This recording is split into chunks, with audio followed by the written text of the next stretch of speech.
I thought I was celebrating my 25th birthday with the man I loved. Instead, he confessed an affair in front of everyone, with my coworker. The party ended. My life collapsed. The next morning, I found out I was pregnant, and everything changed. I should have known something was wrong when Justin kept checking his phone during my birthday speech. 25 years, I said, raising my wine glass to the crowd packed into our apartment. And I'm just getting started. Barbara cheered from the kitchen, her curls bouncing. The living room buzzed with laughter, exactly the intimate celebration I'd wanted. Justin stood beside me, arm around my waist, but his thumb kept scrolling. Justin, want to say something? He looked up, startled. Oh, yeah. Happy birthday, Lil. You're amazing. The phone buzzed again. He didn't hide reading the message. His face went pale. Everything okay? I whispered. We need to talk. His voice cut through the party noise. Conversation stopped. I can't do this anymore, Lily. I can't pretend. The wine glass slipped from my hand, shattering against the hardwood. Red wine spread like blood. Pretend what?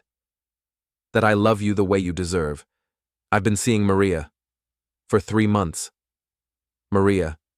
My coworker. The woman who'd helped me plan this party. The room went silent except for soft jazz still playing. 20 faces stared at us, frozen. I could hear my heart beat, smell wine soaking into the floorboards. 3 months, I repeated. I'm sorry. I know the timing is terrible, but I couldn't keep lying. Barbara pushed through the crowd, face fierce. You bastard. At her birthday party? Justin's phone buzzed again. Without thinking, I grabbed it. The screen showed Maria's text. Did you tell her yet? I'm getting tired of sneaking around. I held the phone up for everyone to see. Apparently, she's tired of sneaking around. The exodus began. Friends grabbing coats, mumbling apologies, avoiding eye contact. Within 10 minutes, only Barbara remained, sweeping glass while I stood motionless in the wreckage. Lily, sit down. You look like you're going to faint. I sank onto the couch, still holding Justin's phone. He made no move to take it back. I'll pack my things. I'll be gone by tomorrow. After he left, Barbara sat beside me. What can I do? I stared at the wine stain, dark and permanent. I think I might be pregnant. The words hung in the air, heavier than everything that had just happened. How long have you known? Barbara asked gently. I bought a test yesterday. Haven't taken it yet. I was going to surprise him after the party. Barbara reached for my hand. Want me to stay tonight? I nodded, unable to trust my voice. Tomorrow, I'd take the test. Tomorrow, I'd figure out how to rebuild my life. But tonight, I just needed to sit with the ruins of everything I'd thought was real. I woke up on the couch with Barbara's jacket draped over me and coffee drifting from the kitchen. Sunlight illuminated the wine stain that looked worse in daylight. Morning, warrior, Barbara called. Made coffee, extra strong. I sat up slowly, neck stiff. The events came flooding back, but strangely, I felt clearer than I had in months. Not better, but clear. The test is in the bathroom drawer, I said without preamble. Want company? No, but stay close. I walked to the bathroom, pulled the small box from behind towels. 3 minutes later, I stared at 2 pink lines. Lily? Barbara knocked gently. I opened the door, holding the test. She took one look and wrapped me in a hug that smelled like vanilla perfume and strength. Okay, she said into my hair. We can handle this. Can we? I'm 25, single as of last night, and about to be a mother. Justin is irrelevant now. This is about you and what you want. I walked to the kitchen, poured coffee, stood at the window. A couple walked by below, holding hands, laughing. I'd been that couple yesterday morning. I want the baby, I said, surprising myself with the certainty. Then that's what matters. But I need a plan. A real plan. I grabbed a notebook, started writing. Doctor's appointment, health insurance review, budget analysis. I paused. Tell Justin. You don't have to do that today. Yes, I do. He has a right to know, and I need to establish boundaries. My phone buzzed with Justin's text. Left my key on the counter. Sorry about last night. Can we talk? After Barbara left for groceries, I called Justin. Lily? Thank God. I've been thinking all night. I'm pregnant, I said, cutting him off. Silence. Then, what? 8 weeks. I found out this morning. Jesus, what do you want to do? I'm keeping it. The question is what you want to do. I don't know. I need time to think. Take all the time you need. But understand, I'm not asking you to come back. I'm telling you that you're going to be a father, and you need to decide what kind of father you want to be. After I hung up, I made lists of everything that needed to change. Apartment lease, work schedule, savings goals, health insurance. Each item felt like a small victory. By the time Barbara returned, I'd filled 3 pages. How do you feel? She asked, unpacking groceries. Terrified, I admitted, but also free. For the first time in months, I know exactly what I need to do. 2 weeks later, I sat across from Justin in a coffee shop, watching him fidget while I laid out my terms. I don't want drama, I said. I don't want late-night calls when you're feeling guilty. I don't want you showing up unannounced. Those seem reasonable, he said, eyes darting to the door. Good, because there's more. I pulled out a folder. If you want to be involved, you'll need to contribute financially. Justin's face tightened. I'm still figuring out my living situation with Maria. That's not my problem. I slid documents across the table. This outlines child support calculations. Look it over. He glanced at the papers without reading them. You've thought of everything. I have to. You made sure of that. I never wanted it to end like this, Justin said quietly. It didn't end like this. It ended at my birthday party. This is just cleanup. He flinched. Fair enough. As I reached for my purse, he caught my wrist gently. For what it's worth, I think you're going to be an amazing mother. Something in his voice made me pause. For a moment, I saw the man I'd fallen in love with 2 years ago. I hope so, I said, and meant it. That afternoon, I met with my landlord about breaking the lease. The apartment held too many memories, and the rent was too much alone. There's a smaller unit next door, Mrs. Chen said. 1 bedroom, good light, $300 less per month. The apartment was tiny but clean, with windows facing east toward the river. I stood in the empty living room, imagining a crib in the corner. I'll take it. That evening, Barbara helped me pack. We worked in comfortable silence, wrapping dishes, folding clothes. You're different, she said, taping up a box. Different how? Stronger, more focused, like you've been waiting for permission to be this version of yourself. I considered that while folding sweaters. Maybe I have been. And now? Now I don't need permission anymore. Later that night, I sat in the empty bedroom where Justin and I had slept for 18 months. Tomorrow, I'd move to a place that was entirely mine. I placed my hand on my still flat stomach. Just you and me now, I whispered. We're going to be fine. For the first time since the party, I believed it. Moving day arrived gray and drizzly, but Barbara showed up with coffee and her brother's truck. We were loading the last furniture when a man appeared at the truck's tailgate, holding an umbrella. Need help? He asked, gesturing toward the couch Barbara and I were struggling with. He was tall, with kind eyes and calloused hands. I'm Eli, he said as we carried the couch. I live in 3B. Lily, 2A apparently. Welcome to the building. Fair warning. Mrs. Patterson in 1C plays her television too loud, but she makes incredible cookies to apologize. I found myself smiling. Good to know. Inside my new apartment, Eli helped position the couch under the window. This place has great light. Barbara appeared with the last box, eyeing Eli with obvious curiosity.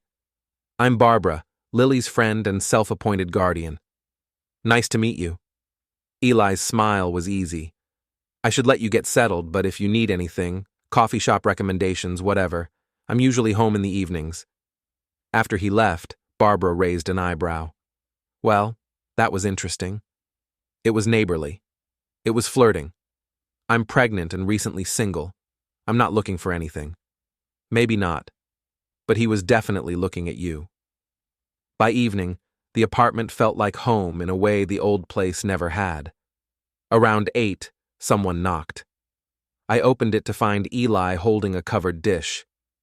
Figured you might be too tired to cook, just pasta with vegetables. The smell made my stomach growl. I'd forgotten to eat lunch. That's incredibly thoughtful. How are you settling in?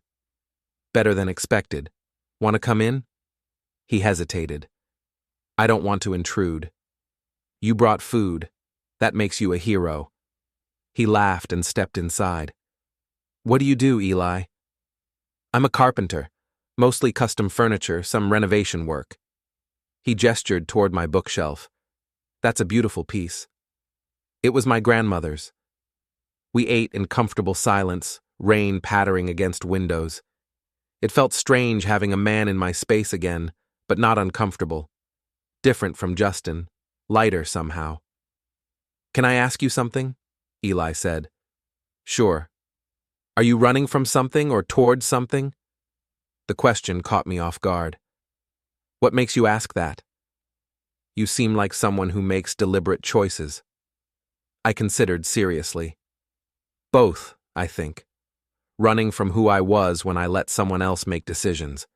Moving toward who I want to be. That's honest. Honesty seems to be my theme lately. He smiled. I like that theme. After he left, I stood at my door, watching him disappear upstairs. Barbara had been right. There had been something in the way he looked at me. But more than that, there had been something in the way he listened. I touched my stomach, still flat, but carrying my secret. Soon, I'd have to start telling people about the pregnancy. But tonight, I'd simply enjoyed adult conversation without explaining or justifying. It felt like progress. 3 weeks later, Justin called while I was making breakfast. We need to talk, he said without preamble. We talked. We established boundaries. Maria wants to meet you. I nearly dropped my phone. Excuse me? She feels bad about how everything happened. She wants to apologize. Justin, no, absolutely not. We're all going to be connected because of the baby. Maybe it would be better if... Stop. You don't get to manage my relationships. You don't get to decide who I forgive or when. And you certainly don't get to use our child as an excuse to make your girlfriend feel better. Silence. Then, you're being unreasonable. I'm being protective of myself and my baby. Our baby. Biologically, yes, but you've made it clear where your priorities lie. I hung up, hands shaking with anger. The phone buzzed immediately, a text. We're not done discussing this. I turned the phone off. That evening, Eli knocked with a bottle of wine and a concerned expression. Heard shouting through the walls earlier. Everything okay? My ex-boyfriend thinks he can orchestrate my social life. I gestured him inside. I can't drink that, by the way. He paused. Oh, are you pregnant? 12 weeks. Eli set the wine on my counter, processing. Is that why you moved? Partly. It's complicated. Most worthwhile things are. I found myself telling him everything. The birthday party, Maria, Justin's latest attempt to manage the situation. Eli listened without interrupting. What do you want to do? He asked when I finished. I want him to leave me alone until the baby comes. Then I want him to be a responsible father or disappear completely. Sounds reasonable. Eli was quiet, then said, Can I ask you something personal? You just listened to my entire soap opera. I think we're past worrying about personal. He smiled. Are you planning to do this alone? I have Barbara. My parents, though they live across the country, and I'm stronger than I used to be. That's not what I meant. I looked at him, saw something in his expression that made my pulse quicken. What did you mean? I mean, are you open to the possibility that you don't have to do everything alone? Before I could answer, my phone buzzed. Justin's name appeared on the screen. I should take this, I said reluctantly. Lily, please, just meet with Maria. One coffee. She's really torn up about this. Justin, I'm going to say this once more, and then I'm blocking your number. I don't care how Maria feels. I don't care if she's torn up. She made her choices, and now she gets to live with them. So do you. But the baby is my priority. Not your guilt, not Maria's feelings, not your need to make everyone comfortable with your decisions. I hung up and immediately blocked his number. Eli was watching me with something like admiration. Feel better? Actually, yes. I sat beside him on the couch. You asked me something before he called. I did. About not doing everything alone. Right. I studied his face, saw patience there, and kindness, and something else that made my chest tight with possibility. I'm not ready for anything complicated. I'm not asking for complicated. What are you asking for? Permission to be your friend. Permission to bring you dinner when you're too tired to cook. Permission to help you move furniture and listen when you need to talk. He paused. Permission to care about you. I felt tears prick my eyes, but they weren't sad tears.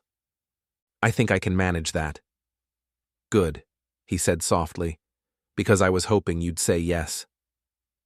Outside, rain continued to fall, but inside my small apartment, with Eli beside me and my hand resting on my growing belly, everything felt exactly as it should be.